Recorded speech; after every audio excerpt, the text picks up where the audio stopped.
నమస్తే ఫ్రెండ్స్, మన పరిణి సత్య కే వ్లాగ్స్కి స్వాగతం. ఈరోజు ఒక మంచి రెసిపీతో మీ ముందుకు వచ్చేసాను. అదేనండి, బేకరీ ఫుడ్కి ఏమాత్రం తీసిపోని డ్రై ఫ్రూట్స్ దిల్ పసంద్. ఇది పాన్లో ఎలా చేసుకోవాలో చూసేద్దామా?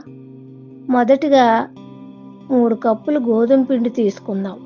అందులో 1 స్పూన్ చక్కెర, రుచికి సరిపడా సాల్ట్, 2 స్పూన్లు నెయ్యి వేసి కొద్ది కొద్దిగా నీళ్లు పోసుకుంటూ చపాతీ పిండిలా మెత్తగా కలుపుకొని పైన ఒక తడి క్లాత్ వేసి 1 గంట పక్కన పెట్టేసుకుందాం. ఇప్పుడు స్టవ్ వెలిగించి పాన్ పెట్టుకొని 2 స్పూన్లు నెయ్యి వేడి చేసుకొని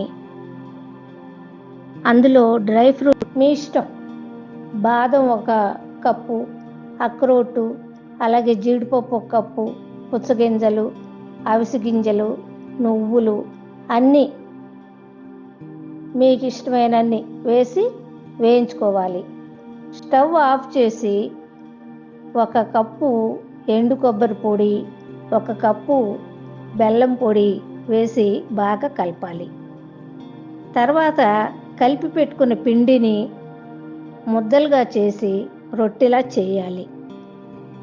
ఆ రొట్టె మీద కొంచెం నెయ్యి రాసి ఈ డ్రై ఫ్రూట్స్ అన్నీ పెట్టి చుట్టూ అంచులు మడుచుకుంటూ డ్రై ఫ్రూట్స్ని కవర్ అయ్యే విధంగా క్లోజ్ చేయాలి. మందపాటి రొట్టె తయారైన తర్వాత మరలా స్టవ్ వెలిగించి పాన్ అడుగున నెయ్యి రాసి 2 వైపులా బ్రౌన్ కలర్ వచ్చే వరకు కాల్చుకోవాలి. అలాగే ఓవెన్లో అయితే ఓవెన్ వేడి చేసుకొని 180 డిగ్రీల సెంటీగ్రేడ్లో దిల్ పసంద్కి పైన నెయ్యి కానీ పాలు కానీ రాసుకొని రంగు కోసం అన్నమాట పెట్టుకుని 20 లేక 25 నిమిషాలు వేడి చేసుకుంటే బ్రౌన్ కలర్ వచ్చాక తీసేసుకోవాలి.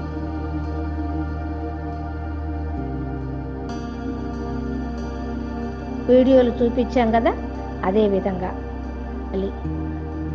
బయట కరకరలాడుతూ లోపల డ్రై ఫ్రూట్స్ స్వీట్నెస్తో మంచి దిల్ పసంద్ రెడీ అయిపోద్దండి.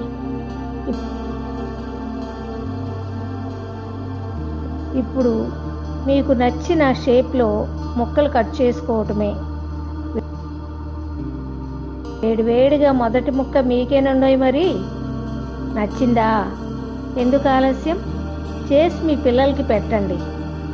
తింటే వాళ్ళు ఖుషీగా నవ్వుతూ చలాకి మాటలు రూవుతూ హుషారుగా ఉంటారులే హమేషా మజాగా. మరి మీ పరిణి సత్య కే వ్లాగ్స్కి లైక్ చేయండి, షేర్ చేయండి, సబ్స్క్రైబ్ చేయండి ప్లీజ్. Thank you friends.